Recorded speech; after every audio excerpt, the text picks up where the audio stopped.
Hello friends, સ્વાગત છે તમારું એચઆર કિચનમાં. તો આજે આપણે જે રેસીપી બનાવશું એ છે ફરાળી આલુ ચાટ. મોસ્ટ ઓફ કેવું થતું હોય કે ઘણા આપણે ફાસ્ટ રાખતા હોય છે, એમાં યુઝફલી આપણે ફરાળી ચેવડો છે, સૂકી ભાજી છે, એવું બધું ખાતા હોઈએ છીએ. પણ ઘણી વખત એવું થતું હોય કે આપણે એનાથી બોર થઈ જતા હોઈએ છીએ. તો આ મારી રેસીપી છે એ ખાસ એના માટે છે કે યુનિક રીતે છે, જે તમે ઉપયોગ કરી શકો, ખાઈ શકો અને તમે જરા પણ બોર થતા નથી. તો મારી આ ઇન્ટરેસ્ટિંગ રેસીપી છે, એનો વિડીયો તમે એન્ડ સુધી જોજો, તમને પણ હજુ બનાવવાનું મન થશે. કે ચાલો આપણે આલુ ચાટ બનાવવાની શરૂઆત કરીએ.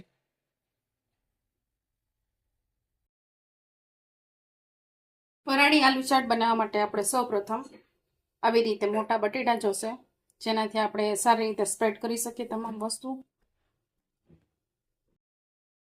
ત્યારબાદ આપણે બટેટાને સારી રીતે બાફી લઈશું. તો જે બટેટા મોટા છે એને આપણે આવી રીતે વચ્ચેથી કટ કરી લઈશું.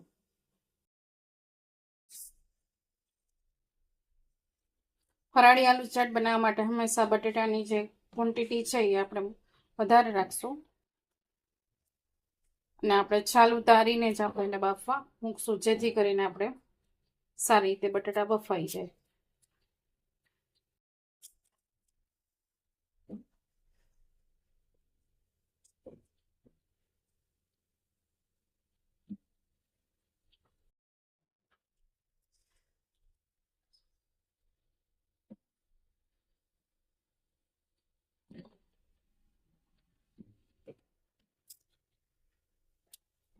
આવી રીતે આપણે તમામ બટેટાને છે છાલ ઉતારી લેશું, ત્યારબાદ આપણે એને બાફવા મૂકશું. તો તમામ બટેટાની છે છાલ ઉતરી ગઈ છે. હવે આપણે એને બાફવા માટે મૂકશું.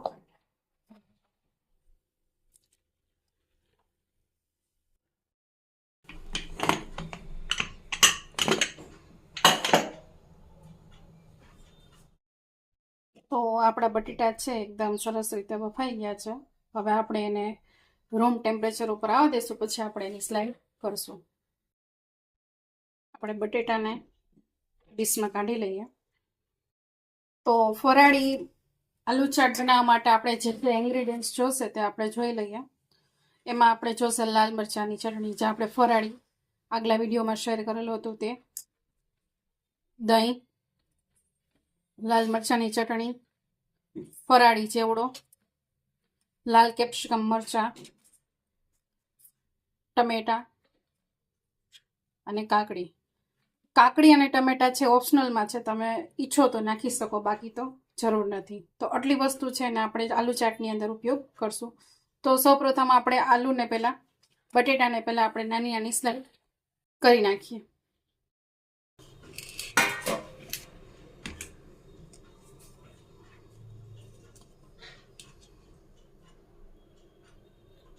આવી રીતે આપણે તમામ બટેટા છે એની આવી આવી સ્લાઇડ કરશું. એક પૂરી જેવો આકાર આપણે આપશું.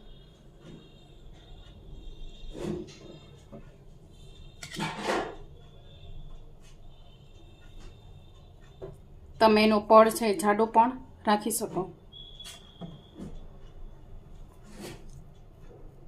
આવી રીતે તમામ બટેટા છે એની આપણે સ્લાઇડ કરી લઈએ.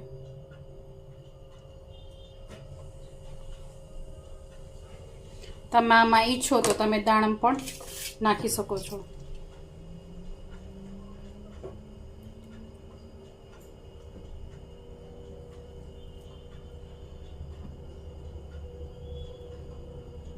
બટેટાનું લેયર છે એ તમારી પસંદ મુજબ તમે રાખી શકો, આછું પાતળું બંને.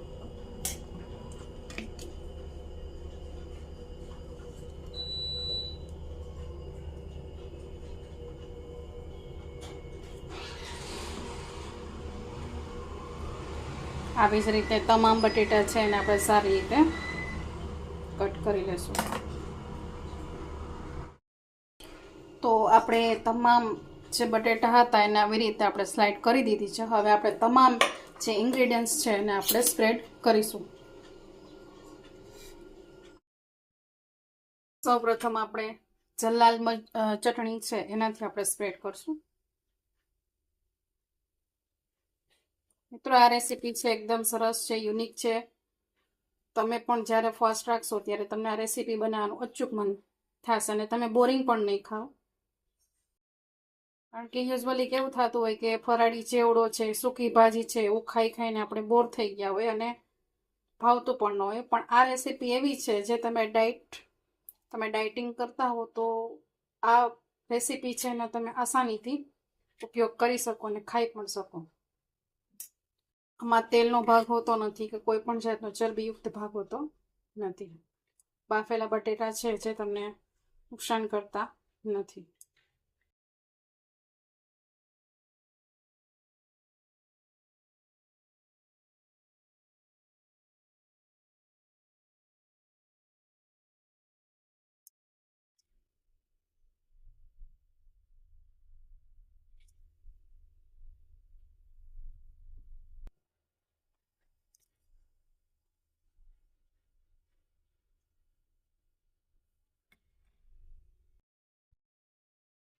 ત્યારબાદ આપણે લીલી ચટણી છે એને સ્પ્રેડ કરશું.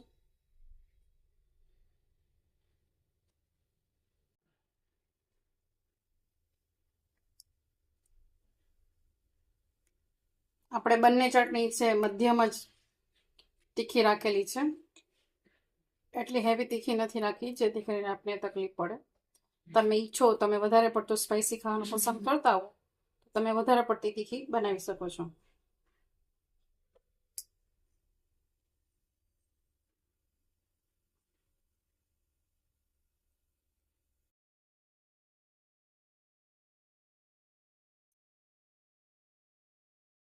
ત્યારબાદ આપણે દહીં સ્પ્રેડ કરશું.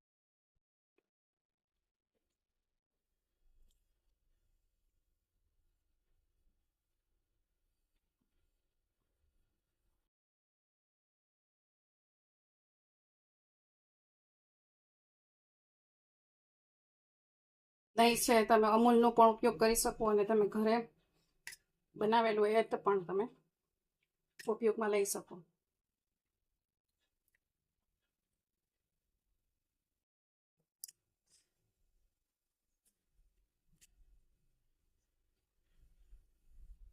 ત્યારબાદ આપણે ટમેટા છે, કાકડી છે એને સ્પ્રેડ કરશું.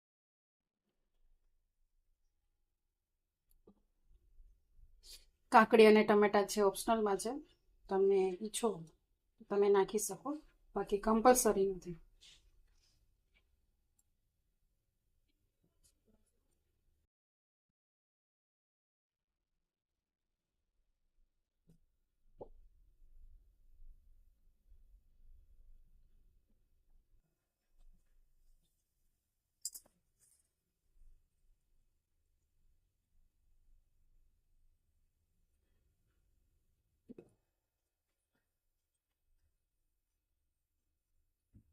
ટમેટા છે આપણી વાડીના જ છે એટલે થોડોક ટેસ્ટ ખાટો આવશે.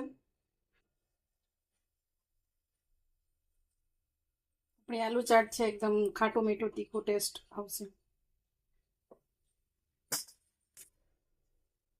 ત્યારબાદ લાલ કેપ્સિકમ મરચાં,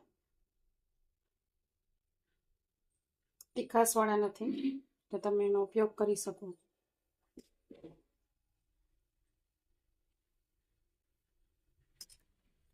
ત્યારબાદ લાસ્ટમાં આપણે ફરાળી ચેવડો.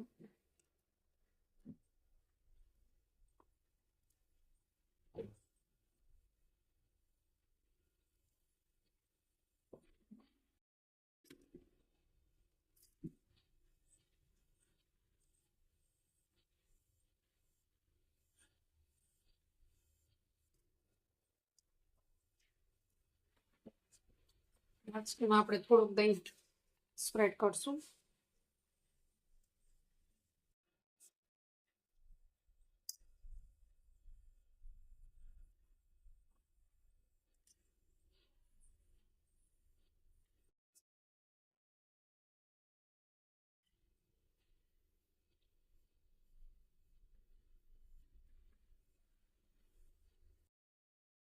લાસ્ટમાં આપણે ધાણા ભાજી સર્વ કરશું.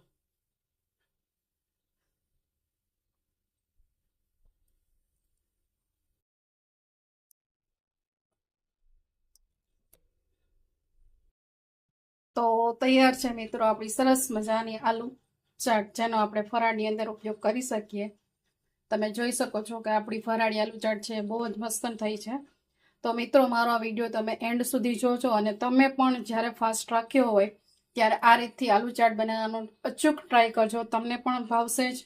તો મારો આ વિડીયો છે એને લાઇક, શેર અને સબસ્ક્રાઈબ કરવાનું ભૂલશો નહીં. Thank you for watching.